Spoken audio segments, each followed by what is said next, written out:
I'm all about the good vibes, the good vibes. We bout to have a good time, a good time. Leave my problems all behind, all behind. We living out the good life, yeah. I ain't gotta worry about a thing. Oh no. Had some obstacles I overcame. Oh yeah. You don't have to ever be the same.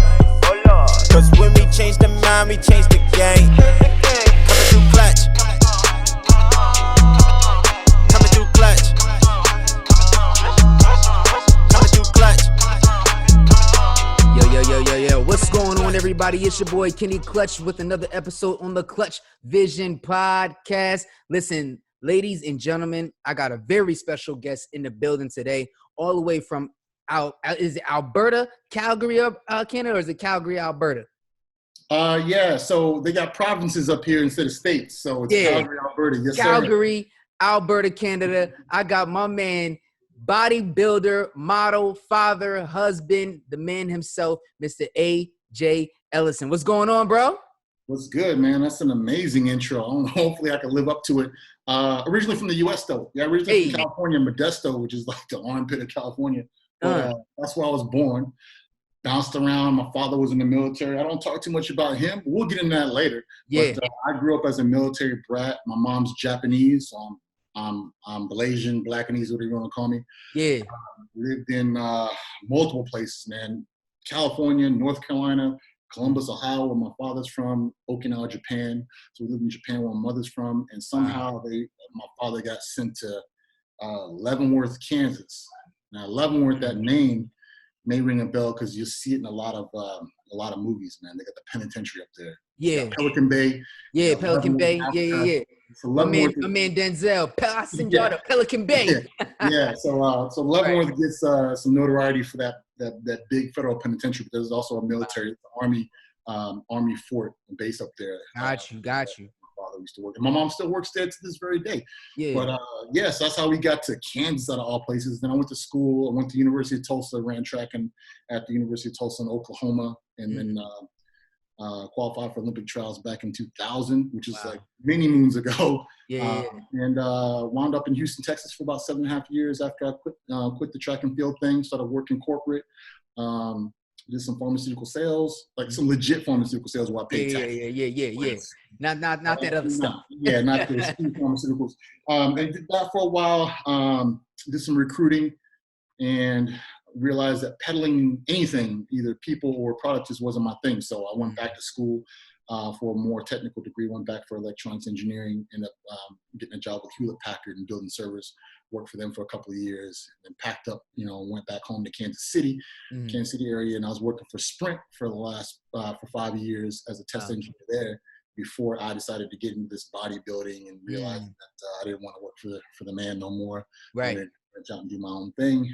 So what was the spark? What was the spark there that made you want to get into bodybuilding? Were you always like a fitness guy, or was it what was the motive behind getting into that?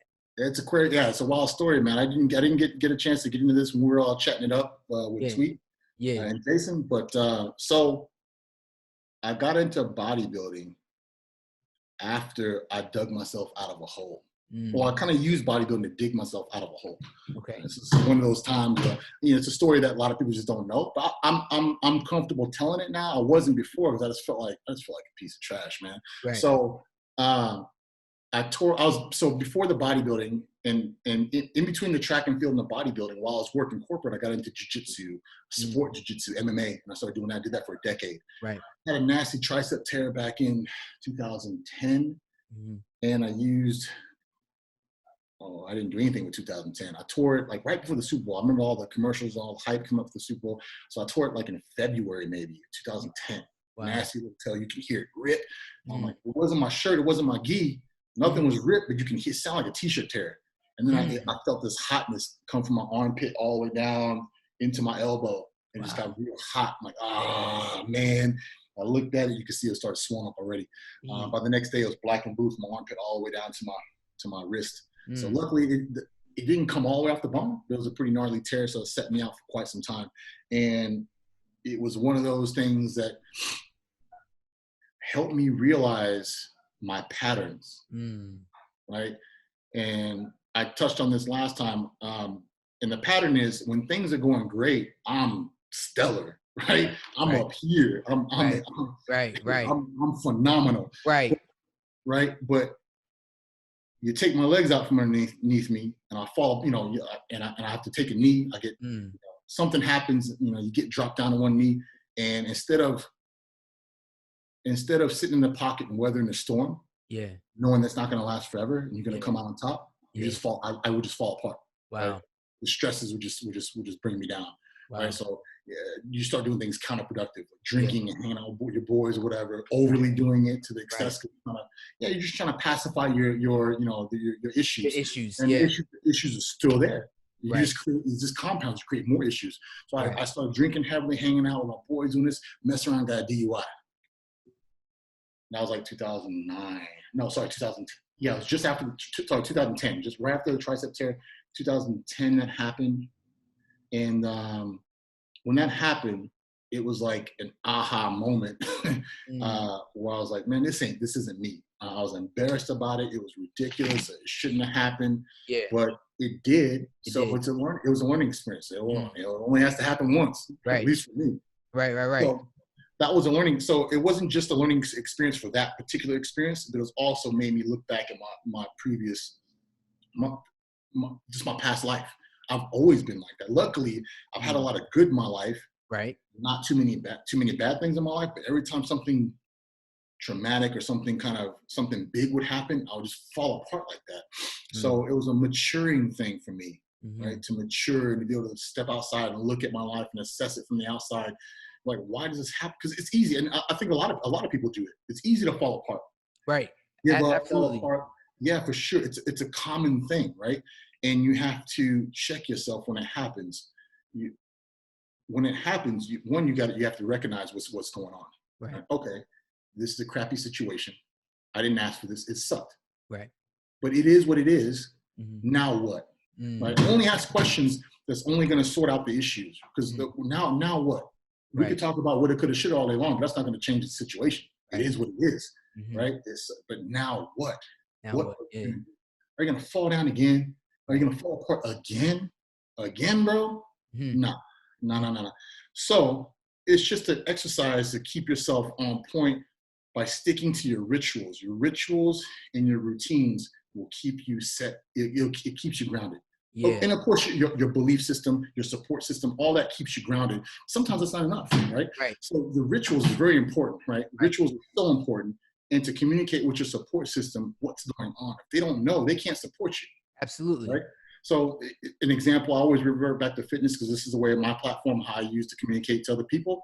And it transcends just fitness. But so you're embarking on a new journey, right? Like, man, I got to lose this 40, 50 pounds, man. I want to stick around for a while. I want to be able to chase my kids around, have fun with them, right? I don't want to just be laid up in the house. I can't do anything because I'm out of shape.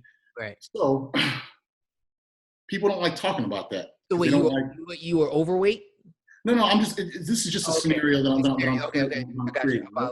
So, because most people don't like talking about what they're going to do because they don't want to seem like a failure. They don't want to quit because if they say it and then next month they fall off. Expecting it to happen. Yeah. Right. So one, it's an accountability thing. And two, it's a support thing as well. Because if I don't know my homeboy trying to lose 50 pounds, I'm like, hey, let's go out, let's kick it, let's eat, let's drink, let's do this. I'm throwing out all these things because I just want to engage and have fun with my boy, right? Like it's a friendship. So I'm not even thinking about his goals because he didn't tell me his goals. Right. But if he's like, look, bro, like I'm serious about this time, man. I'm at this age, I'm 47 years old. I really got to get a hold of this or else I'll never get a hold of it. Yeah. Right. If he came at me like that, I'm like, cool, then I'll do whatever I can to help him with that. Like I won't throw stuff in his face. Right. I'm not gonna hey, let's go get pizzas, let's go grab a burger or whatever.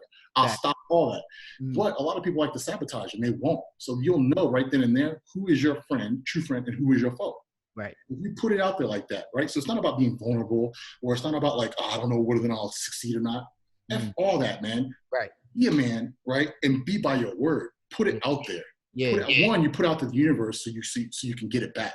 Yeah. Put it out there, right? Not like I wish or I hope. It's not a magical thing. It's an affirmation. When you say it with conviction, it happens because you are putting things out there and you're also you have action behind that to make that happen. And you have the support. Now your boys, your people, your squad, they know what you're trying to do. They know what you're trying to do. So they're going to be behind you on that. Right. And the ones that aren't, even though you told them what your goals are, then you have to kindly push them to the side. You don't have to, make some announcement on social media like I'm quitting, but just distance yourself from those people. Exactly. It could be friends, it could be family, right? For instance, like when I first got started with this whole entire fitness modeling and the bodybuilding, I was embarrassed by it. Like, I don't know, man, my friends are going to see me as soft, this and that and the other. Because meanwhile, my other friends are punching and kicking each other in the face. Right. So with the MMA stuff, so I'm like, ugh. But I wanted to use the bodybuilding to help pull myself out of this hole, because I know I'm a creature of habit. I'm an Aries. My zodiac sign's a dragon. I have all these things that kind of, I have an addictive personality. So I know I have to be involved in something positive. Right. And be addicted to that. Right. I could fall apart and do something I shouldn't be doing. So for me, it was basically you found, the gift inside of you to help pull you out of the hole that you were in. Yeah, and it wasn't even a gift. I didn't know. It ended up being, yes, you're right, 100%. It ended up being a gift. Right. I had no clue I was going to be good at this. Right. I enjoyed it. I enjoyed it. I know that you have to have something that you enjoy for yourself outside of just work. You can't just go to work, come home, right? Right. It's like that's like the crazy man's routine where you get up, you go to work, you come home, you retire, and then what? You know what I'm saying? And it's just like you lived your whole life and all you did was work for somebody. And there's nothing wrong with that. But what was your purpose inside of that? People sometimes they work, but there's no real purpose, behind where you work. Like, for example, there's this woman, I forget her name, but I remember one of my first jobs working at ShopRite. I was a push cart boy, you know what I'm saying? And then I worked my way up to stock boy, to being a cashier. I actually started as a bagger first. I was a bagger, then I got to the carts, and then, I got to being a cashier, and then I got into stocking. Then I got into the produce. When I got to produce, there was this woman that was there, and like she was there faithfully, like every day, on her shift, same shift for years. Mind you, this is probably 2001, right? Literally 2 weeks ago, I go to ShopRite. I see this same woman in ShopRite, in produce, doing what she does, doing what she loves. In the consistency that she has, to be there because she's fulfilling something for the people. You know what I'm saying? And that's what I'm saying. It's one thing to just have a job, and then but it's another thing to have a job and you love that job because you know that you have a purpose inside that. You said you've had multiple jobs, multiple gigs, and there was no purpose inside of it until you came into bodybuilding and fitness modeling. You know what I'm saying? So from that, how have you been able to help people and inspire people, doing what you do now versus what you did back then? Well, I wasn't inspiring. The goal wasn't to inspire anybody back then. Right. And it really wasn't up until fairly recently, a couple of years ago, as far as I felt the responsibility to be a bit more transparent on my social media, which is scary because you got to put a lot out there. And because in order for people to trust me and see who I am as a person and get a bit more character, I got to let them into my personal life. I got to let them see my wife, my kids. I got to do that. In order for that to happen, I can't stay secluded and hide everything. And, because then when it comes to me talking outside of the realm of bodybuilding, you don't have any clout on anything because you're not showcasing anything. Right? Yeah, you're not going to listen to somebody. You're not going to listen to somebody talk about how to make a first $1 million if that fool ain't made $1 million yet. Right. So I got to showcase family, business, and I have to display a bit of that. And then when I talk about those things, like, okay, this cat might know what he's talking about because he's pretty consistent with exactly and what he's doing. Right. He looks like he's doing all right. Like, you have to have that. You have to have that. So it wasn't until recently that I started doing that. But before I answer your question to that point, you are 1,000% correct. It's okay to work for a corporate or whatever, to have your typical 8 to 5 job if you love what you're doing. Like how that lady that you talked about at the grocery store, that's amazing. That's awesome. Yeah. But I wasn't like that. I was like, my Sundays was ruined. Right? You only get you get Saturday off, Sunday off. And then you got to be work on Monday if you have worked the typical Monday through Friday 9 to 5 job, right? 8 to 5 job. But my entire Sundays from the time I woke up to the time I went to bed was ruined because I was thinking about having to go to work on Monday. So now I only have a day. Like I took a day for myself with that mentality. I'm like, I was only living Friday nights and then Saturdays. Yeah. And Sunday, I'm like, oh man, tomorrow I got to go to work. I'm like, well, I couldn't even enjoy going to work. Right. Every week. And that's no way to live, man. That's how my parents lived. I think from maybe even my age, I'm about to be 44 this month, from my age and up. Really, I think the next generation above me and up were all like that. You do this job. It's a good job. It pays decent or whatever. You're lucky to have this job. You do this until you die. Right. Because you have responsibilities. You have, I know a mortgage. You have kids. You have to do this job until you until you check out. So you can't do it no more. Right. That's the life my parents live. I watched that, man. Yeah. Man. So I didn't want that for myself. Better late than never. I wish I would have done this a lot sooner. Because when you're in such a physical sport, the age thing isn't age is not just a number. Everybody says that, but I still got a 1976 engine running this rig of mine, right? So it may look good, it may perform well and all that jazz, but there's a lot of maintenance that has to go on the inside, right? With the therapy stuff, I meet with the chiropractor, I meet with the massage therapist, athletic trainer, all these different things that I have to do on the outside to keep myself inside the gym banging with cats half my age. So anyway, so coming out of corporate into bodybuilding, for me, it just made sense initially because it's a very expensive hobby. Right. It's a very expensive hobby. You spend a lot of time in the gym, an hour, a couple hours, whatever. Leading into a show could be up to 3 or 4 hours. Working on yourself, right, to get prepared for a show. Right. You got to pay for the tanning. Yeah, even guys dark like us, we still got to tan up when them lights hit you. Really? Yeah. I learned my first show when I went on there. I was like, man, I'm brother standing in that line getting tanned up. White lights hit you, man. They drown you out, man. The white darker than me on stage. I'm yellow. I'm looking high yellow as hell. So being darker, having a darker skin tone displays the cuts a whole lot better. So that's why they do that. But anyways, but you got to pay for that. You got to pay for the entry fee. If you're traveling across town or not across town, you're traveling across state, or if you're traveling to a different state or a different country to compete, you got to pay. All that comes out of your pocket, hotel, airfare, all that jazz. So it's a really, really expensive sport. And no one told me that when you turn pro, like agents aren't going to be calling you. Your phone's not going to be ringing off the hook. It's not the NFL or the NBA. It's not like that at all, right? You, as a pro, when you turn pro in the bodybuilding realm, turning pro just means congratulations.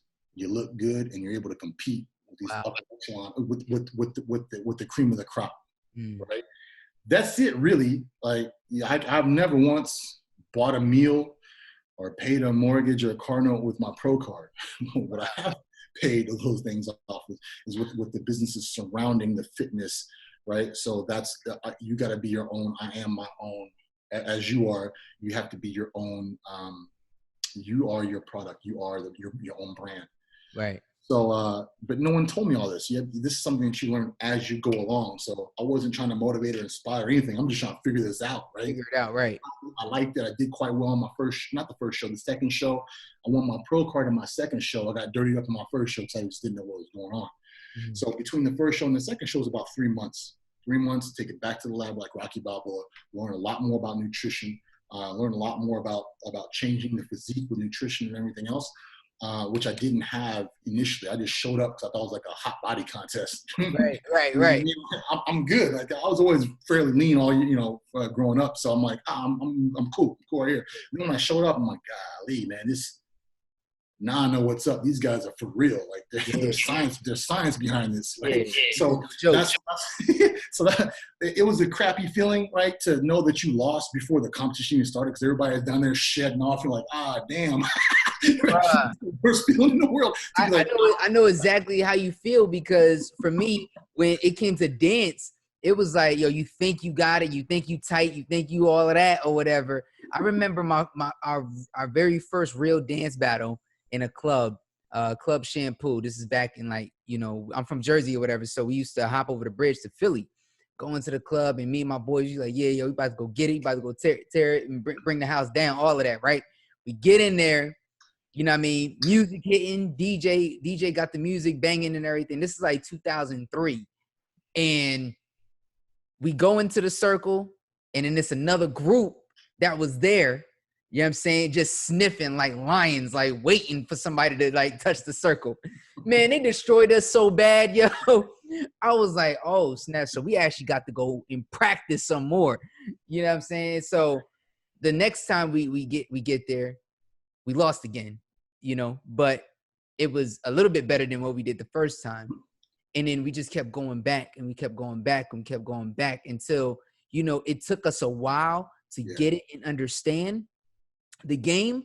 But we was like, yo, we not backing down from these dudes. Like, we gonna start giving them some work, and we start, you know, practicing and staying consistent and believing in each other or whatever, that we can actually go out and make this thing happen. And every time we went to that club, it wasn't even about the battle, right? It was about the people that came to just see the battle and the inspiration that we gave to them. Like, just seeing two groups just go at it, get down, like, you know what I'm saying? So, like, how important was the consistency part or whatever after your first your first competition, going into your second one, third, and fourth?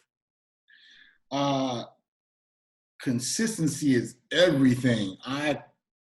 My clients probably hate, I say it so much, man. They're probably, all right, man, we get it. I mean, but do you really get it though? Do you really get it? Like, you got to be as consistent as much as I'm saying it. Right. And to underestimate, it doesn't happen often, but to underestimate going into a competition sucks. And I felt at that one time, and I'll never do it again. Never. So I make sure I always do more than I'm supposed to. Anyways, consistency is key. It's clutch, man. Because it doesn't matter what you do, what your profession, it could be tap dancing, it could be anything. You're going to experience lulls in your career, in your craft, where you don't feel like you're not getting any better. You hit a plateau, right? And that's the make or break moment, that window, however long that lull, however long that lull lasts for. Are you still doing the tedious, meticulous, detailed things, on the mundane things on a daily basis, while you're in that kind of a depression mode, like, I'm not getting any better, right? Or do you start tricking it off a little bit? Yeah. Right? Yeah. Usually when you do power through, you keep plugging away at those things, something will click and you'll push past, and then you'll notice growth again. Did you have like when you hit those lows where, because I'm pretty sure there are times where you just didn't feel like working out, right? Bro, I was telling my wife today, I almost put her on social media, man, so they could see how much I didn't want to work out today. Yeah. How much I didn't. I mean, man, we're in a pandemic, man. Right. Everyone's on lockdown. Right. I don't gotta do this if I don't want to. Man. There's no shows. There's no shows for me to compete in 2020. Right. I can skip this one workout. Right. Nobody's gonna know except for my wife. Right. Talk about it. Right. Now, I had to train my legs. So I'm like, I do not feel like doing this, man. I'm tired. I feel raggedy. But that's part of the consistency, right? It wasn't a scheduled day off. Today's a work day, right? Get your ass up, pick yourself up by your bootstraps, and you're forced it to happen. And so, hey, AJ, how you so motivated? I'm not motivated. No, it's an ignorant statement to say someone's motivated all the time. Right. You pick anybody. I don't care who. You put anybody in front of my face, and if I spend enough time with them, I'll show you a day where they're not motivated. Exactly. Right. Nobody, no human being is motivated 24/7. Mm-hmm. It's impossible. Impossible. Impossible. It's really fickle. It comes and goes, right? So There's days where it's like, as a dancer, and I just didn't feel like dancing. Like I would go, sometimes I would go like back, I don't go to clubs anymore, but when I did go, there would be times where people would be like, yo, go ahead, go out there and get down. Like, yo, I just want to chill. Like, I don't even feel like dancing right now, like, because people sometimes like expect to see greatness all the time, right? But it's like they don't understand. But the question becomes, why is it that they want to see greatness all the time? Well, why don't why don't you show me some greatness? That's what popped in my head when you say that, because people judge they judge people harder than they judge themselves. Right. Otherwise, everybody would be great. Exactly. Everybody would be on TV. Everybody would be doing this. Everybody would be a overnight success. Right. Man, people are sitting around watching other people do great stuff for inspiration, thinking that's going to help them get off their butts and do whatever. Right. But again, that's not how it works, man. Yeah. We have moments of inspiration. Yeah. Like when you think of a new idea, oh yeah, you're excited about it. But that fades, man. That fades so quick. Fades so quick. So, but the consistency part of it is not, it's not the motivation, the inspiration is none of that. It is just straight up downright discipline. Right. Straight up discipline, man. Right. That is it. And me and a few other speakers, we talk about this a lot too. We're not here just to motivate you. We're here to impact you in a way. You know what I'm saying? And it's like to yes, inspire. Yes, we motivate. We get it. But at the same time, are you going to actually apply what it is that you're motivated about? Right. How far does that go? Right. If people keep tuning in and they're like inspired and they're all jazzed up for 30 minutes after they get off the podcast, right? Right. They go back to their regular lives. Then this week they do it again. They do it again. And it's like, okay, well then what's the purpose? What's the purpose? Well, are we really doing what we're supposed to be doing? Yeah. Did we really impact them? Come on now. No. So for me, like, to tell them the real, like, it is not like that, man. Like, they might be getting inspiration from this moment, like when they're watching this, or watching whatever the heck they're watching for that emotional pick me up. Yeah. But action has to happen. Action, quickly, exactly. So it's like, ladies and gentlemen, we on with AJ Ellison. Make sure you like, subscribe, comment below, share this with your mama, your daddy, your uncle, your auntie, your grandma, your grandpa, your stepdad, your stepmom, your stepdaughter, your stepsister. I don't care who it is. Make sure you subscribe and share this video with them right now. And we're talking about being consistent and applying what you see. If you're motivated by something, okay, that's great. But you got to make sure that you actually apply it. You know, me and my boy Devin Still, you know, he played for the Cincinnati Bengals and the Houston Texans. We had a conversation a while ago, and we said they always say knowledge is power, right? But knowledge is only has power when you actually apply it. You know what I'm saying? So people right now can be very, very motivated by your story, motivated by what you do, motivated the fact that, man, yo, this dude is in the gym, he's working out every day. You know what I'm saying? But then what? You know what I'm saying? What are you going to do after this? So guys, I want you guys to answer that question. What are you going to do after you get off of this podcast? After you hear AJ speak, what are you going to do? Are you going to just sit down or whatever, continue to have the coffee that you're drinking right now, right? Or are you going to go ahead and make it happen for yourself? And you don't have to necessarily be, you know, a bodybuilder. What is it that you're great at? What is it that you believe that you're good at? Are you going to actually put the work in? Now, I want to shift gears just a little bit. And, you know, I know that your wife, you know, she trains with you as well too, right? Does she also compete? Yeah, she's also a competitor as well. She does compete. I wouldn't really say that she's a competitor like I am, where I've been doing it consistently for the past decade. Right. Mm-hmm. But she started doing shows around the same year I started doing shows, like 2011. Mm-hmm. She hasn't done nearly as many. She's done a couple, and she has two little girls before I came into the picture. Mm-hmm. Then she opened up a gym here in Calgary, put all her time into that, and being a single mom and trying to run a gym, it was tough to get, to stay in that competitive world, because it takes so much out of your time, right? So, and then when we met a few years ago, she decided to get back into it again. And so now I have a partner in this. So I am the competitor of the house. Yeah. And then she's that may change though, because she's this year I saw a different side of her, and more of a focused side of her that I haven't seen before. So she wants to. We're both pros with a different organization before. Okay. I relinquished that pro card, left, had to start from ground zero. So it's like being a CEO of a company over here, quitting, and then having to start in the mailroom over here in this organization. So I did that, made that transition happen pretty fast. Took me a few months. 9 months or something like that to do that. And now I'm with the IFBB. I'm trying to work my way up through the ranks with the IFBB over here. But yes, she also, she opened up a gym 4.5 years ago. And now that's my burden. It was good until this COVID-19 hit. I'm like, But so that's what she does throughout the day. I usually am home with the baby, especially in the mornings, all through that early afternoons. The girl's usually at school. She'll pick him up from school when she comes back from her morning shift. I get up in the mornings to take the middle child to gymnastics at 6 a.m., 6:30 a.m. before school started. Wow. And then she missed 30 minutes of school in the mornings, and then she goes back to gymnastics at 3:30, from 3:30 to 6:30. So she was doing 5 to 6 hours of gymnastics every day, Monday through Friday.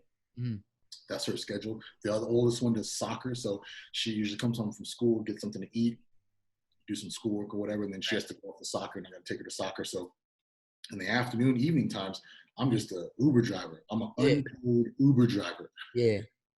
It feels very unproductive as far as my time, what I'm doing, just driving across town, dropping one girl off here, picking up the other one up. But because I'm not making any money doing that, right? I'm not growing anything in the business. I'm not doing it. But what I am doing though is investing in the girls. Absolutely. So that way they can find a sport or something that they love as much as I love doing what I do. Right. So that's the investment there. Right. And you guys are a blended family. So how was that, transition for all of you, like? Man, as smoothly as it could possibly go, I think, for a blended family to go, just because of the dynamics of it. Yeah. But yet it was still also, for me, the most challenging thing, because you got to understand, I've been single all my life. I'm 40-something years old, right? So I was doing my single guy stuff. And, so when you're in that mentality, it's a bit selfish, right? Because I'm just doing for me, taking care of me, making sure I'm good. Number one is good all the time, right? Business is good. So I was able to focus a lot on back then I was doing a lot of one-on-one personal training, and then like some small group training and stuff like that. So I was crushing that, working 60, 70 hours a week. If clients if they weren't going to miss a training session for me, I found the space for them to train, in my schedule. So, and I could do that because I was single, do whatever I want, right? Might as well just make money instead of sitting at home. Now, fast forward, implement a wife, 2 kids, that's a lot. Right. A lot of responsibilities that come along with that. Yeah. I think it was a good thing that I think I came in at the right age, and they're also girls. Now they're 12 and 10, about to be 13 and 11. I was able to influence their lives a few years before that, right? Yeah. So, and also I think the key thing is they're also girls, not boys. It would have been a little bit tougher. Yeah. With 11 and 12-year-old, 11 and 13-year-old boys, man. They're like, man, hold up, who are you? You ain't my daddy. Yeah. A lot of chest all out. Yeah, but me coming into the household was well received. They understand that they know that their best interests. I always have their best interests at heart. Yeah. Especially when it comes to, the school and sports and stuff like that. I want them to, they know. Otherwise I wouldn't be driving. Like, I'm driving around all over the place. Right. It's me. Yeah. So isn't it a joy though? It's like, it's cool, but it's also a whole different level of exhaustion as well. Now I get the housewives look, oh, I'm so tired. Now I get it. I get it. Right. And it's like for us, with me and my wife, obviously right now with the pandemic going on, but before it was, you know, because we've got 4 kids. So, you know, my oldest, she turned 16, you know, this week. And then she dances as well, and she plays you know, sports. She'll do cheerleading, she'll do lacrosse, field hockey, all this stuff at school. Then my 2 boys, they both play baseball. So you got baseball, and you got basketball, you got all. So I get it.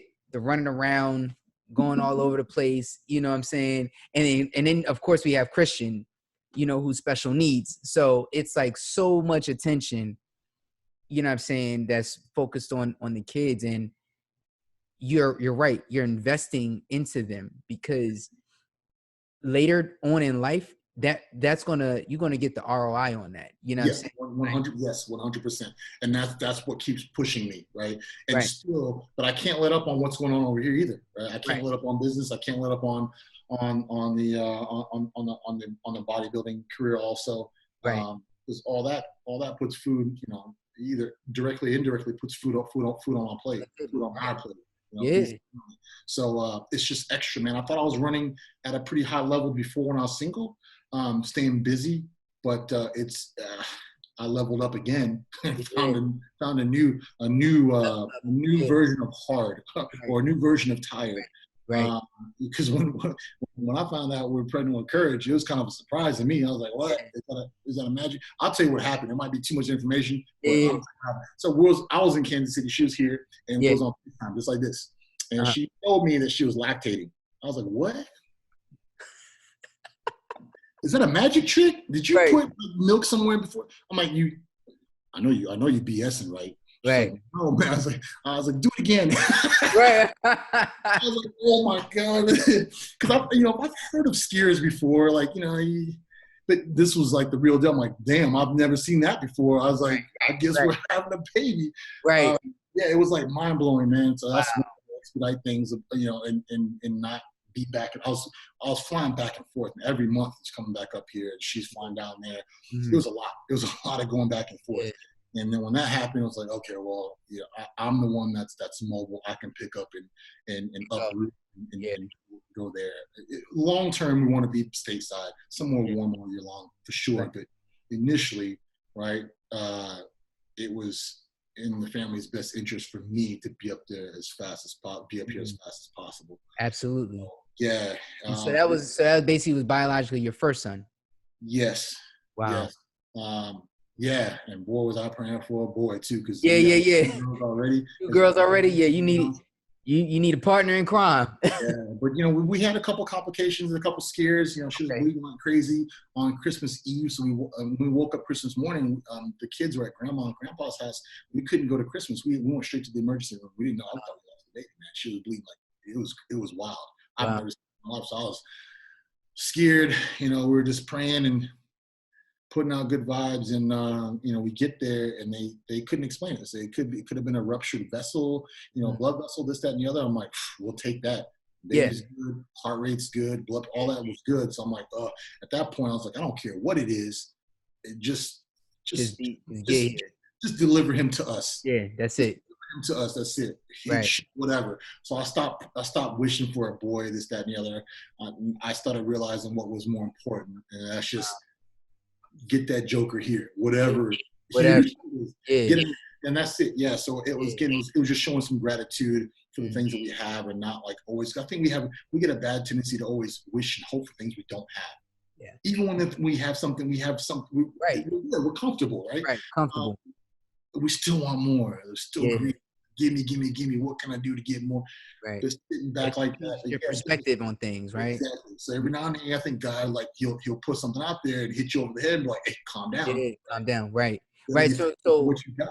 Right. So just to switch gears, just a good transition into, we're facing a pandemic right now, and the world seems like they're scared out of their mind, right? Most of them, at least from what we see on television, from what they want to show us, right? Yeah. As a father, go ahead. Okay, but I'm seeing like two different. there's some people far left and far right. Yeah. Right. I'm seeing like people think this is like World War Z and there's going to be a zombie apocalypse and they're buying up all the toilet paper and the world's going to end. Boom.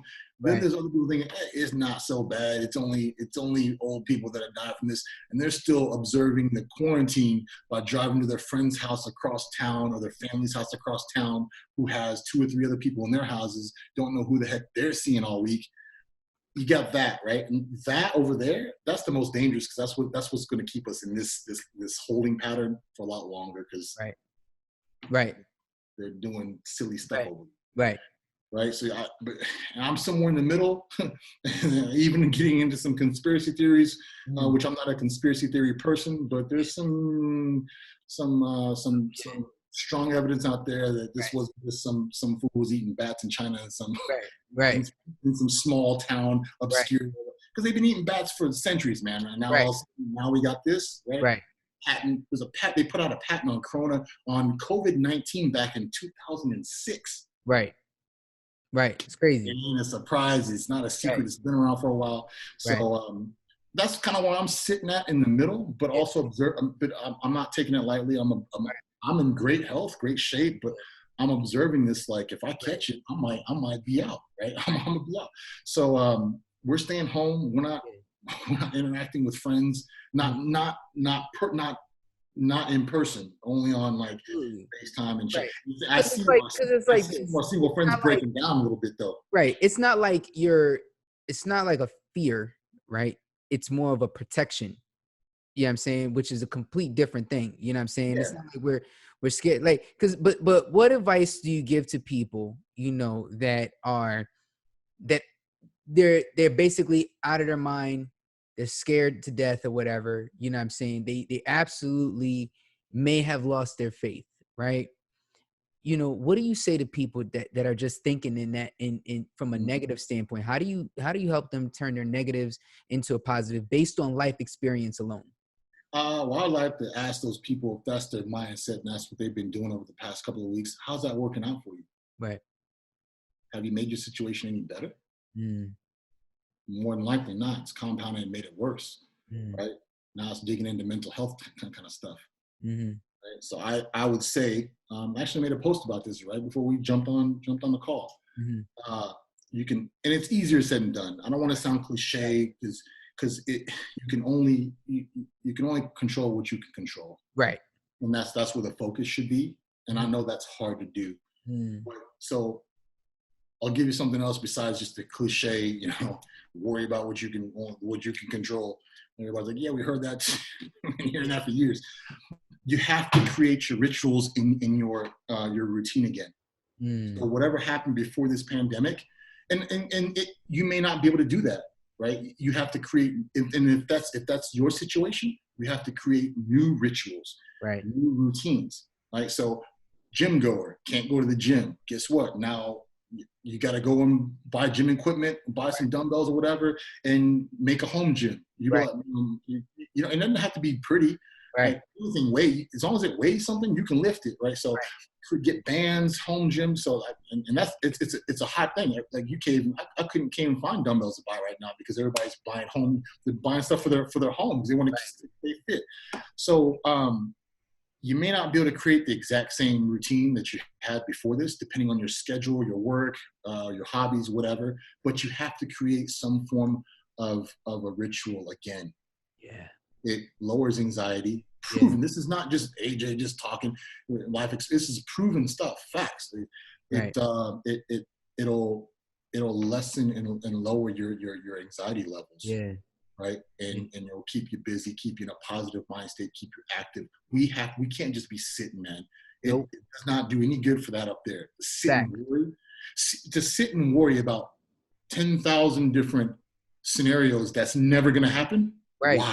Why occupy your time like that? Here's the thing. Here's like you see people they're posting and posting and posting and posting all this time that you're taking to post these conspiracy theories and these messages. And first of all, you don't even know, you know what I'm saying, all the details in that. It's, you know what I'm saying, like it could be true, it could not be true. But the fact is this, you know, while you're taking that time to post a conspiracy theory, here's a theory, right? What if the time that you took to post that, what if you got that time back? What if you took that time back and you took that time to create something inside your home, right? And what if this is the actual time that you are supposed to take to do what you always wanted to do, right? What you love to do. Maybe you really don't love going to that 9-to-5 job every day, right? Because I've heard people sit here and be like, yo, I'm glad I ain't got to go to work, right? Okay, that's dope. What else are you doing with your life? You just can't sit here and be a vegetable now. You know what I'm saying? This doesn't give you cause to pause or whatever your entire life. Like, you're just not supposed to do anything. Like, you're a vessel, right? If you're a vessel, it means you have purpose. And if you have purpose or whatever, you need to fulfill that purpose before your time is up here in the world. Because the one thing that we can't all deny is the fact that we all live in time. You know what I'm saying? So when you're training, like, do you tell your girls, you know what I mean? Like, how do you manage the time factor, not just with COVID or whatever, just in general, just in life? Like, how do you teach them to manage their time, properly so that they're not wasting it? Yeah. When people have time on their hands, Right. I don't think they understand the true essence of time management. I kind of operate, or at least I did before all this happened, under a controlled chaos. Because when I had a bunch of time on my hands when I was younger, I was worthless. I wasn't doing nothing with it. I felt I'm more productive when I got a lot on my plate, because I know I feel like, oh man, all that has to get done. I'm gonna do it somehow. That for me, it gets it done. If I have idle time, I could waste the whole day away doing nothing. Right. So for me, staying busy, as ironic as it may sound, and adding a little more than I think I can handle, keeps me very productive. Dope. Very productive. Yeah. When I don't have as much on my plate, which is crazy because I have time to do stuff, but I don't. I end up jacking around on my phone a little bit longer than I should, or watching an extra TV, an extra episode that I shouldn't be watching right now. You know what I mean? Right. I linger in, like, because I'm in this mode where I don't have a lot to do, so I'm kind of laid back. But when I feel like I have a lot to get done, I'm not just chilling laid back. I'm always like, next. Got cross one thing off the list, cross another thing off the list. So for me, keeping busy with multiple tasks is the best option for me and my personality type. I have to have that. If I don't, like, once that list starts getting kind of thinned out, like, I notice I move a little bit slower. Yeah. This dude, man, I operate. I'm like, Sunday, I'm chilling. Like, but if I have a lot on my plate, there's no chill. I got no chill. Right. So I just know that about myself, and I think that they're very similar like that as well. So, and they have a full schedule, like before this COVID hit, they're going to school. One had gymnastics before school. They both had programs to go to after school. Come home, get the homework done. We have a program. I want them cell phones. They're not going to be in their room. It's going to be up here on the counter where we can see them at 8:30. And then you take that 30 minutes to either read a book, wind down, stretch, do whatever you need to do to get yourself in a more calm state. Lights out at 9 o'clock. Here we go. You know what I mean? So here we go. That they have to have that. Discipline. Yeah, exactly. And the thing is, it's easy when they're young. But because some people they didn't have that. They didn't have that parenting. They didn't have that when they're younger. So imagine being 22, 25, hell, 30, and not having that. Right. And then trying to teach them that now. Someone's telling them that now.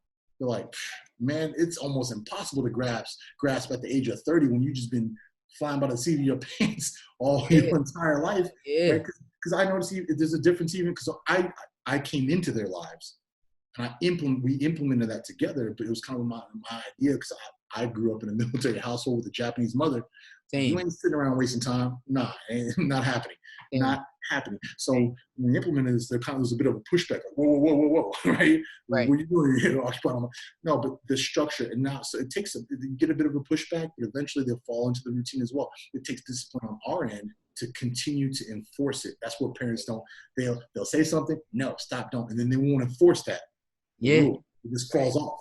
How was the Right. How was the discipline, as a child growing up? Like, how was your mom? And Yeah, my mom was, she was more on the academic side because she's Asian, right?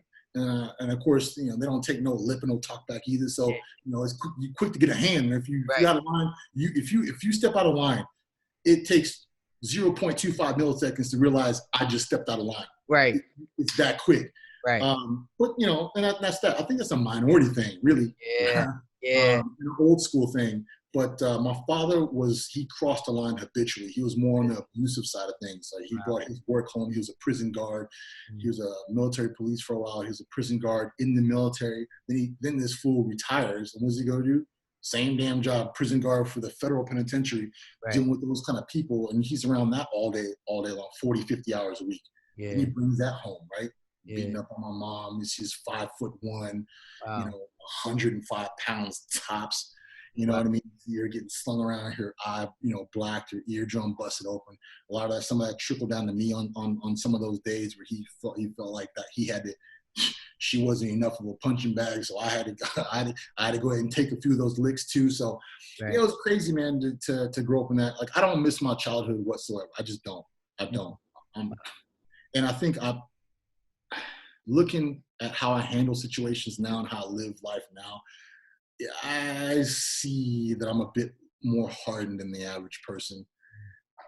Yeah. My compassion level isn't as high. My empathy levels, like what the wife and the kids and the baby, they've taught me that. Wow. Empathy and compassion part. Wow. Right? For me, I'm like, that ain't hard. Suck it up. What you crying about? For that? That's what you crying about? Right. I get beat up every day of your life by your own dad. Like so I had that. Like that anger was always with me. Like, man, this ain't hard, man. This ain't hard. Because people, you end up comparing your struggles to other people's problems. You're like, what are you crying about? Like I felt like that about everybody. I felt like everybody was just a bunch of vaginas. Right. Suck it up, man up, man. And the thing is, like, I'm almost lucky I turned out this way because I could have been a bit different. My psychology could have been a bit different, and I could have committed suicide. Right.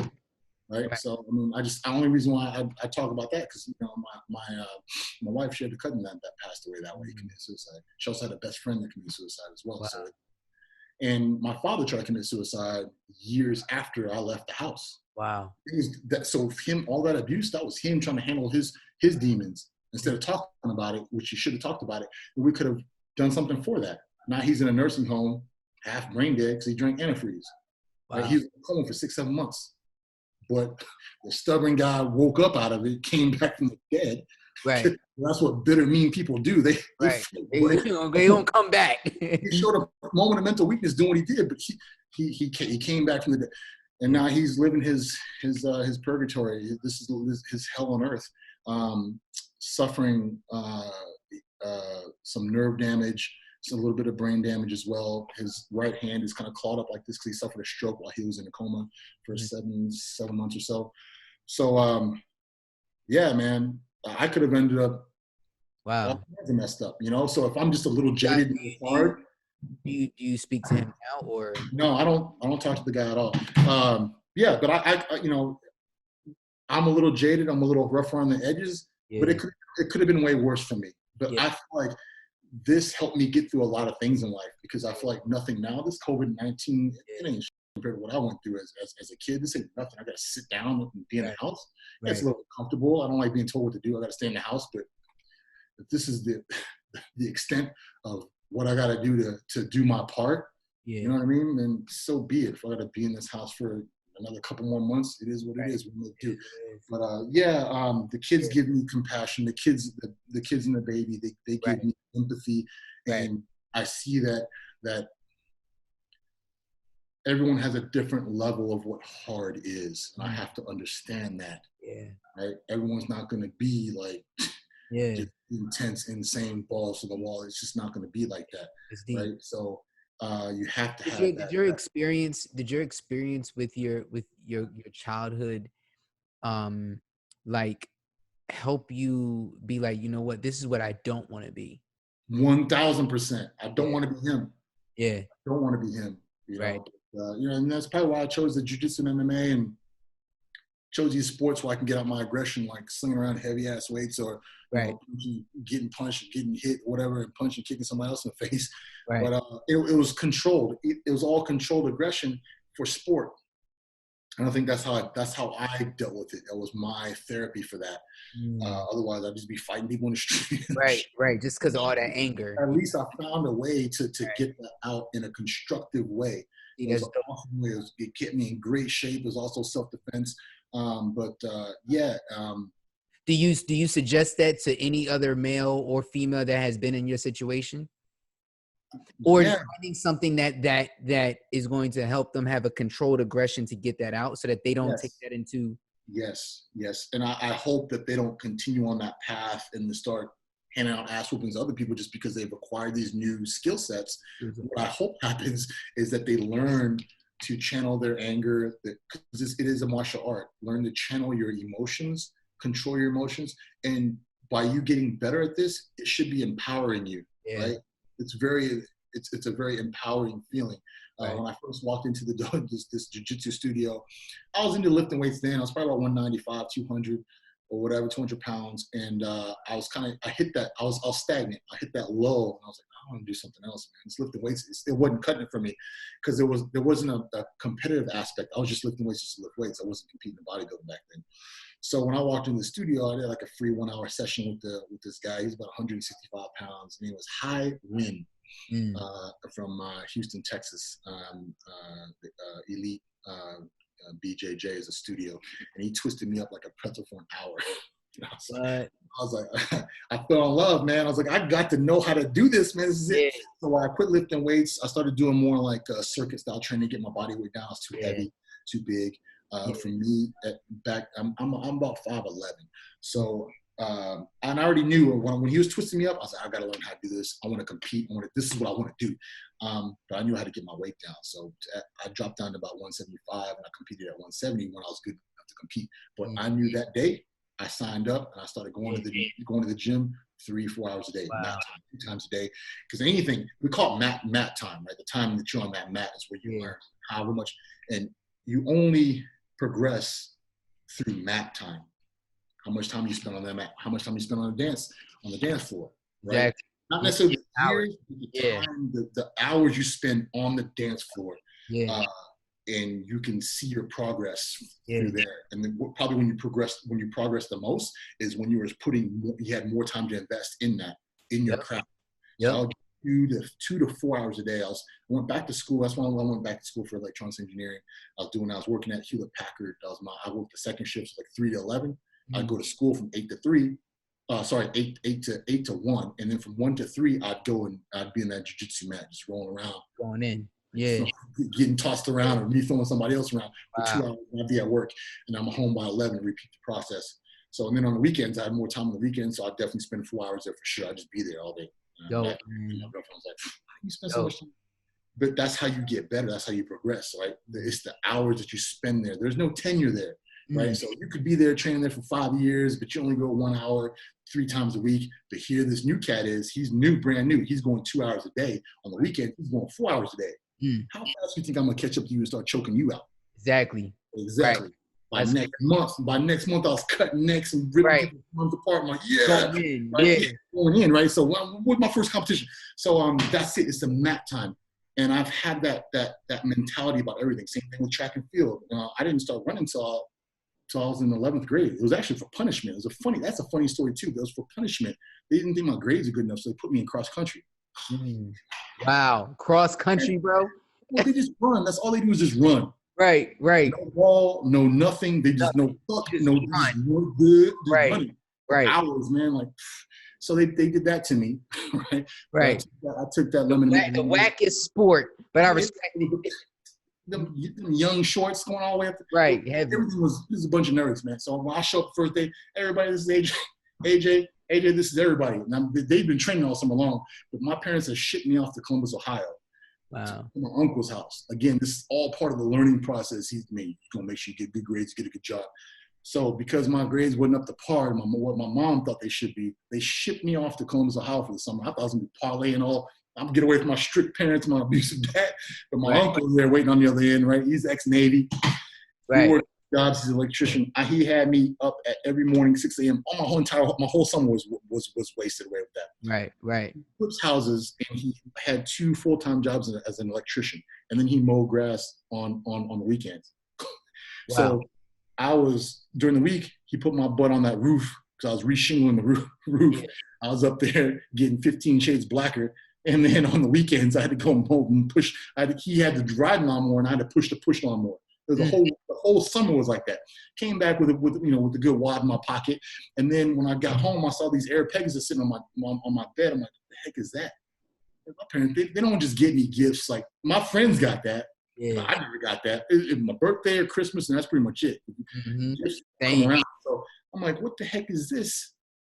Oh, yeah, cross-country coach called into the down, so they need some more bodies out there. Because I was like, no shit, because that sport sucks. Nobody wants to do that. That's why they keep recruiting, right? Nobody has football or basketball. They recruit crappy sports because nobody wants to do that. Who wants to just be wearing them young shorts and just running all day? Right. So anyways, you running all around the town, like you don't just running, man. Just running. So I'm like, no, I ain't doing it. He's like, you doing it. So I lost that battle, right? So I show up day one, and I get introduced to the group. I'm like, these nerds. All right, we're gonna do a 4-mile route. 2 miles straight out, 2 miles straight back. So you can't cut yards and cheat. You got to go out. So I made it to the 2-mile mark out there. I couldn't make it back. My muscles were locked up. I was dehydrated. Everything was hurting. I had a cramp. So when they got back there, they said, where's AJ? He started walking about 2 miles ago. So he came back and picked me up in his pickup truck. That was my first day. I quit. I said, I quit after that. Came home, threw them stupid them sneakers in the closet, quit. So I quit for a couple of days. And then it was eating at me so damn bad that them skinny dudes can do something better than me. And that something better would just run further than me. Right. I'm like, this is whack, man. There's no way. No way. Because if I put some effort behind this, I was just mowing lawns and re-shingling roofs all summer long. If I actually build up my stamina, I think I can get with these cats. And they ain't that. So that's what I did. So that was my 11th grade year, fall cross country. I ended up being the only one going to state by the time it was all said and done with. And wow. Then by the spring, I think I took 6th in the state of Kansas in both the mile and the 2 mile. So that was my first season of running. And then by my senior year, I was 3rd in the state of Kansas for cross country, even though I hated it. That's probably why I got 3rd, not 1st. Right. And the thing is, I'm still immature. I'm 17 going on 18.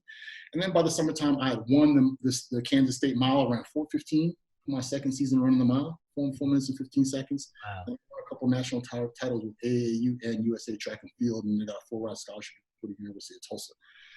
So what started off as a punishment ended up being a blessing in disguise. I took it, I ran with it, and my parents didn't have money for me to go to college. I would have went to JUCO or went to the military just like you did. So I created my own path to university, got paid for fully for the University of Tulsa. Wow. And ended up running the 14th fastest time in the country by my senior year. Wow. And, qualified for Olympic trials back in 2000, yeah.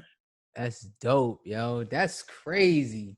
So, yes, that's the first time I experienced what passion was. Passion was, right. You don't do those things without being passionate about the miles that I put in. I was doing extra because it started off, I couldn't even do the workouts that they were doing initially. Right. Then, by the time it was all said and done with, by that next summer, I had advanced so much, leaps and bounds, that I had to do extra. I was doing my own workouts on top of what Coach gave me.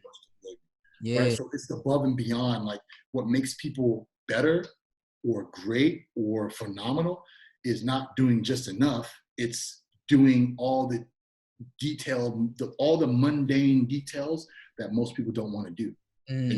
But you're doing it on a daily basis. Right. So I'm making incremental gains by the day on these cats. So the first cross country meet, I think I might have been like the 5th. There's 7 guys on the team that score. You can have as many guys as you want, 14 guys, whatever. Yeah. But only 7, the top 7 score. I think I might have been like the 5th guy, the first meet. And then by the third or 4th meet, I was the number 1 dude. And I wanted everybody to know that. Saying like, y'all not challenging me for this. I'm number 1, and you guys are gonna fight for number 2. Big facts. This is how it is. Yeah. And that's how it was. That's it. And it wasn't like an ego thing. Like, Nah, that's just but me. mentally, that's where you was Yeah. at. Like, yeah, I like, was yo, on, like I I'm was number on the one, mic. I was period. on the mic telling people. I wasn't on FaceTime. I wasn't on Zoom chatting about this. This is monologue in my head. Yeah. In my head, I'm like, And that's got what I that. feel that people need to hear. Like, you got to know that you the best. You got to know that you number one. You got to know that, like, listen, I don't care who else is in the room. I'm the best at doing this, Yeah. hands down, period. Let me jump into this last question real quick. So we speaking to the world right now with AJ Ellison, everybody. AJ, let me ask you this last question. I asked Trent Shelton. I was on with Trent Shelton a few days ago, right? Yeah, that's a hard man to follow, boy. He's Trent. He's a hard man to follow, man. That guy, his words move. He's very articulate, and his words move. Heavy. 1,000%. But I'm gonna ask you this question. I'm gonna ask you the same question, right? Because we all about building, spreading love and positivity. In the situation that the world is in, the globe, everybody is in this right now, right? Is you on stage in the world, every ear and every eye is on you. And what is it that you say to them during this pandemic? What is it that you give them, during this pandemic? What can these people actually reach for? I think this is a good time to reset. Because this happened, none of us knew about this. There might have been a small, tiny percentage of people that knew this is going to come out, right, but most of us didn't. So it hit us over the head, bow, right? Right. Just like a sucker punch. Right. What do you do then?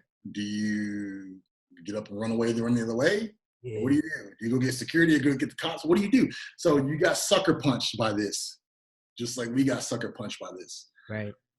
One of our businesses is completely shut down, but the bills are still accruing, $25,000 to $30,000 a month. The bills are coming in, and for us to just be even, Steven, we need $25,000 to $30,000 a month to pay those bills off for that business. That sucks. For some people, that's like, wow, that's a lot of money. For other people, that ain't that much money. But I'm only throwing those numbers out because it's real, right? And for the average person, you got to come up with 30 grand a month just to be even, Steven. Now, we're not talking about groceries or personal bills and all that stuff. We're talking about breaking even. We're talking about breaking even just for the business alone. Yeah. Right? And now we've been observing this for 4 weeks now. And now they're saying we probably won't be able to open our gym until September. Well, it's April, right? It's April. Now. April, all of April. Started in March. All of April, May, June, July, August. 5 months, maybe September. Wow. Now the average business owner, they don't have money in the bank to cover 2 months if their business shut down. They're paycheck to paycheck. Most your average local business. So you shop local, guys. That's one thing. And then it's even a smaller percentage of people that businesses that can afford to close their doors down for 2 to 4 months. After 4 months, those numbers drop even more drastically. Yeah. So I'm only saying this because of what I'm about to say next, because I don't want people to think, oh, you're fine. Like, no, we're not fine. I do have the online the business as well, and that's what's supporting the family now. Just strictly just the online side of things with my sponsors and what I do for social media.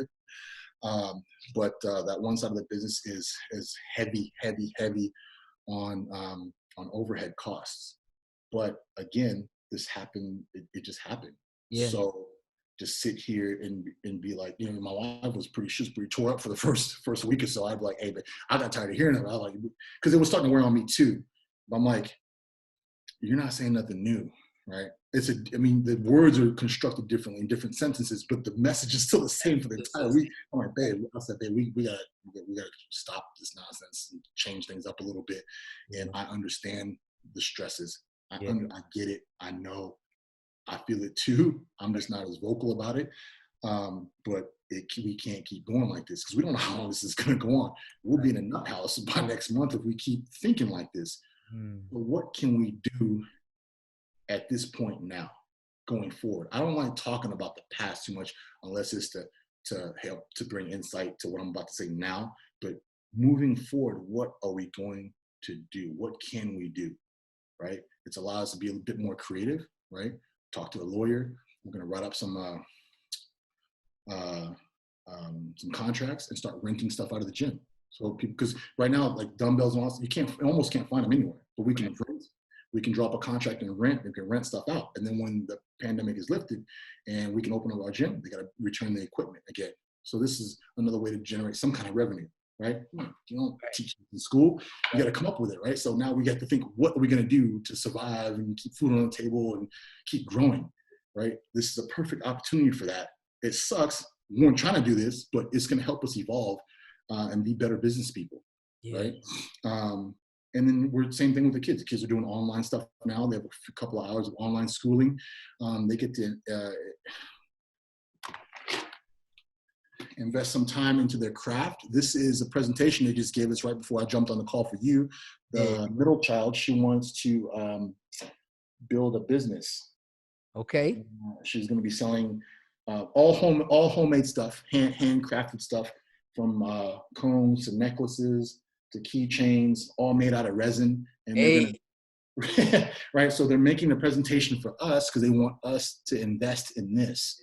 Right? So this is the kind of stuff that we're doing over here that we wouldn't have been able to do if everyone's running 10 different directions, right?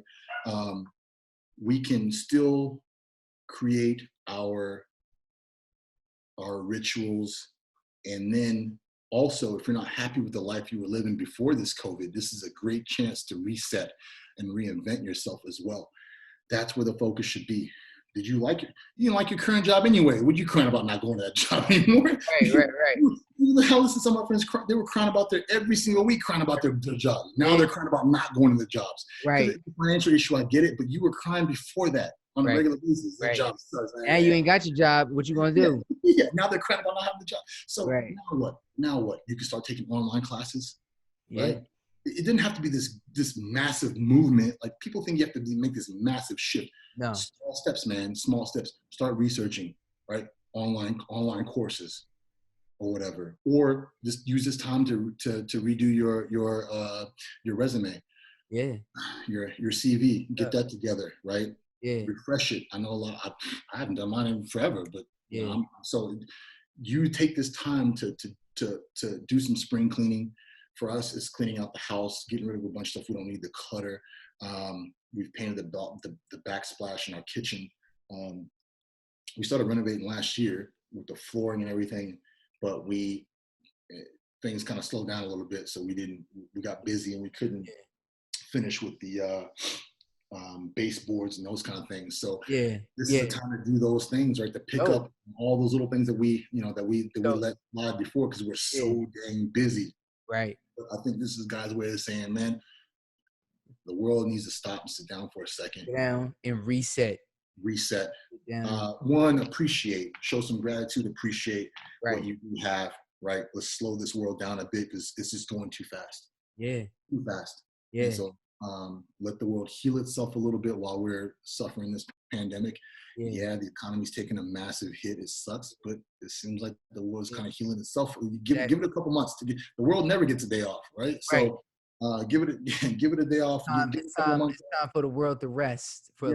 Get the cars off the streets. Just let the world just chill for a second, man. Because I think we're doing a lot more damage than we are good. Word. But, again, this is just a time to reflect. Yeah. And this is a time to make some big changes in your life. You can make big changes now because you do have time. Yeah. Right? May not have the finances, but you can start. You don't have to take 12 hours. You can take take one course at a time. Yep. Whatever. That's affordable. You can do that. You don't have to go and just quit work and then go take a whole, and be a full-time student. No, that's not what I'm saying. I'm just saying make these small, minuscule changes here and there to put yourself on a path to where you really want to be. So that way you're a hell of a lot closer once this pandemic lifts, once this lockdown lifts, this quarantine lifts, you'll be where you want to be. And ready to go. Yeah. 1,000%. But sit back in this woe is me, get fat and feel sorry for myself mentality like that. Right. I got bored of that after a couple of days. Right. Y'all gonna do this for 5 months? B. Had that. Can't have that. Nah, man. No, that's not me. That never has been me. Yeah. Like again, I'll keep repeating this thing we're going through sucks. Yeah. And then imagine, and we don't have the virus. What about the families that have someone that's laid up in the hospital waiting on a respirator? I mean, Right. I personally do. You know, I have a cousin. Right, and you can't see him. You can't go and see him. Yeah. Your cousins, your aunt and uncle, they can't go and see him. Right. Right. Imagine that. Like, you can't Yeah. see your kid. Your Yeah. kid has it, and you can't go to see your kid. And they're in the hospital. Yeah. That's scary, man. Yeah. You know, so At brother. least we're not there yet. Exactly. Right. So you got to take and it's hard to do. Like, when you going through some shit, it's hard to take what other people are going through. It's hard to keep that perspective, right? Because you're only, like, when shit hits the fan, you're only thinking, it's coming from a selfish standpoint. You're only thinking of yourself and your current situation, and that's all you care. It's a survival mode, right? Right. I guarantee you, man. If we're all together, man, and mind you, no kids, right? Just a group of guys hanging, chilling, call us all friends. If a bull came running through there, I guarantee you, ain't nobody gonna sit there and stand in front of that bull. Nobody. We out. Yeah, it's a human instinct to just like a pack of ropes on. Protect yourself, right? And you're like, oh man, I hope you're all right. You're all right, dog. You ask afterwards, but you get yourself out of harm's way first. Right. And so that's what we're all doing with this pandemic, man. When everybody's buying up all them damn toilet papers and stuff, right? They're buying up all the hand sanitizers for $1, and then jumping on Amazon and selling for $20. Like, come on, man. Like, come on, bro. Yeah. But I understand protecting, number one. I get it, but you gotta have a sense of compassion, in the sense where you're not the only one. We're all going through it, and we all have different versions of what we're going through, but we're still all going through this together. Yeah. Right? So to me, like, for some reason, I get comfort in that. Yeah. I don't want to be like, oh yeah, misery loves company. But what I'm saying is, like, yeah, there might be some financial strains when we come out of this, but they're gonna have to do something for all of us, because it's not just us, and our business is not our fault. And if you own your own business right now, talk to your lawyers, because the insurance doesn't. This nothing's covered in the insurance right now, because this is the first time this has happened. So I guarantee you, after this, like, the underwriters are writing stuff for this kind of crap right now, because it didn't exist. So everybody's like, oh, I don't know what we do with insurance. And they're going to make up some bull crap right now, because insurance loves keeping a hold of their money, right? Right. But they're going to write something for this eventually. But I'm thinking, like, it's going to suck, but it's also going to suck for everybody. And they can't just let everyone we'll be a third world country. U.S. and Canada will just be third world countries. Right. All these small business owners are just going under, and nobody has any way of bouncing back. So that's my take on it. Thinking we're all in this together, and then finding some comfort in that, and knowing that there's no way that I got to put some trust in the government, that they're not just going to let all the citizens just fall by the wayside. Yeah. So that's that, man. And you got to stay. It's your responsibility to keep yourself in the right frame of mind. Right. And everybody that's listening to that, man, like, make sure exactly what he just said. Number one, reset.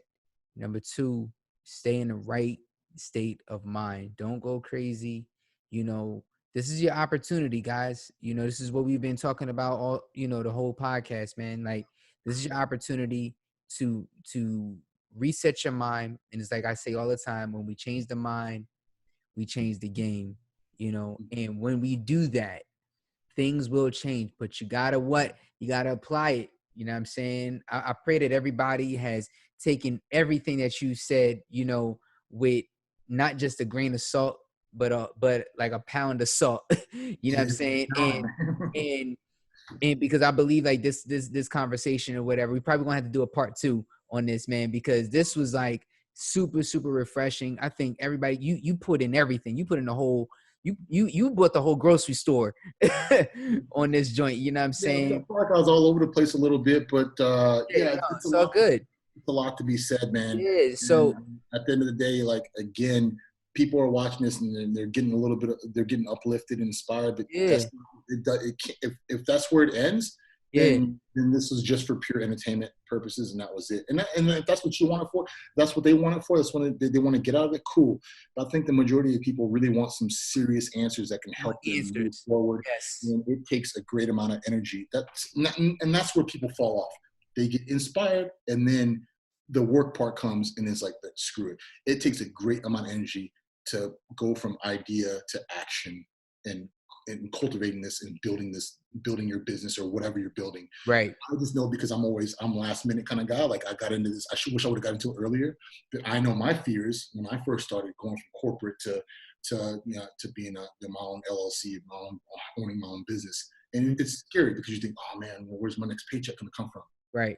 Well, guess what? Like, right. Sprint was laying people off left and right, like 10, 15 years ago. They're just laying people off. It's not as secure as you think. You just get a paycheck on command every 2 weeks or every week or whatever. Every other Friday, boom, or the 1st and the 15th. Right. The payment is very ritualistic and it's there, but it's not secure. Yeah. That's the misconception. We gotta make sure you gotta have security, people.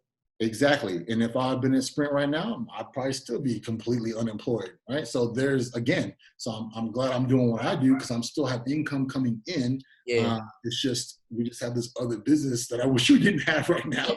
We'd be good. Right. But again, but you guys are going to get through it, man. Yeah, 100%. Like I'm joking about it and as I'm talking about it, but yeah, we're gonna come out this too. We're gonna come out this for sure. Again, because this hit everybody, but no one could have thought of this. Right. These companies haven't thought about this. They don't have this in their they can't even offer a product for this. Right. Until after this happens, so that they can create a product for this now. Right. So you just gotta manage it the best way you can, man. That's it. That's all you can do. Is just sit in the pocket, manage what you can, and then in the meantime you've got to keep your routine going. Get your ass up, take a shower, brush your teeth. Don't just sit. I know some of my friends, I'm taking a shower in like 2-3 days because no one's like, well, what does it matter? Nobody's in the house with me. But it wears on you, man. Like, it wears on you if you don't if you don't shave or get yourself groomed, got to get yourself tight. You know what I'm saying? You still have to have those rituals. You know what I mean? I'm a little more relaxed, but I'm still washing my butt every day. Sometimes I'm working out. I'm still brushing my teeth, still eating my meals. Like, you have to have those. If you just sit on the couch and it's still all out the window, that's a quick way to get depressed. Very quick. Even if it wasn't for the pandemic, you take anybody, you let them sit down for a while and you don't give them anything to do, and all they're just sitting there just kind of stewing their emotions, that'll mess anybody up. And now you throw the financial, the economic stress on top of that. Yeah. And the fear of getting ill or, your loved ones getting ill or dying or whatever. Throw that on top of that. Yeah. Right. And then the uncertainty of when this is going to all be over. We don't know. So all that is, take this, like, it's a recipe for disaster. Right. So listen, guys, please take this knowledge right here and just simply apply it. AJ, man, we appreciate you coming on the show, brother.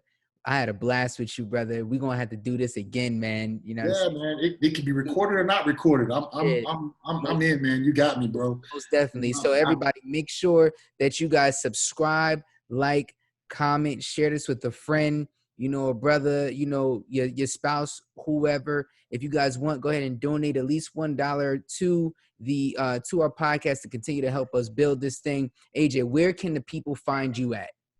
Before that, send me a link as well so I can put it in my stories, and that way they can I'll put it in a swipe up so they don't even have to, the less clicks, the better for people. You know what I mean?